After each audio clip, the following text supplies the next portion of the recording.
Kisah perjuangan Ahmad Handoko, 25, menempuh perjalanan ekstrim sejauh 136 km demi melangsungkan akad nikah menjadi viral di media sosial.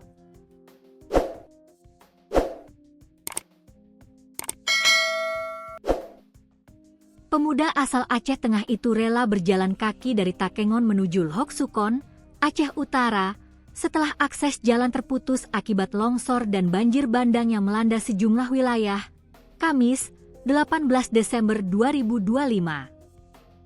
Handoko yang sehari-hari bekerja sekaligus dikenal sebagai pembalap lokal di kawasan Atulintang, membagikan momen perjalanannya melalui akun Instagram Handoko 115.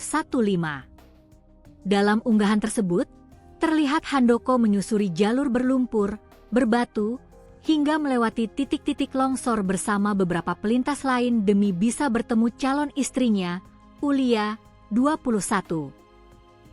Perjalanan Handoko dimulai dari Atulintang menuju Buntul dengan menumpang sepeda motor milik temannya. Namun setelah itu, ia harus melanjutkan perjalanan dengan berjalan kaki sejak 5 Desember karena jalur darat tak bisa dilalui kendaraan.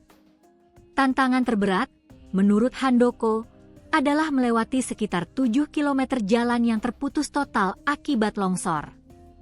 Dalam perjalanannya, Handoko sempat ditemani 4 orang teman hingga kawasan camp. Setelah itu, ia hanya ditemani satu sahabat dari Kuala Simpang menuju Lhok Semawe. Berbagai rintangan berat harus dihadapi, mulai dari lumpur tebal, jalan terjal, hingga mendaki tebing di pinggir sungai. Meski akhirnya berhasil mencapai tujuan dan melangsungkan akad nikah, Handoko mengaku menyimpan kesedihan. Ia harus menjalani momen sakral tersebut tanpa kehadiran orang tua dan saudara kandungnya. Kisah Handoko pun menuai simpati luas dari warganet yang memuji keteguhan, keberanian, serta pengorbanannya demi sebuah janji suci di tengah kondisi alam yang tak bersahabat.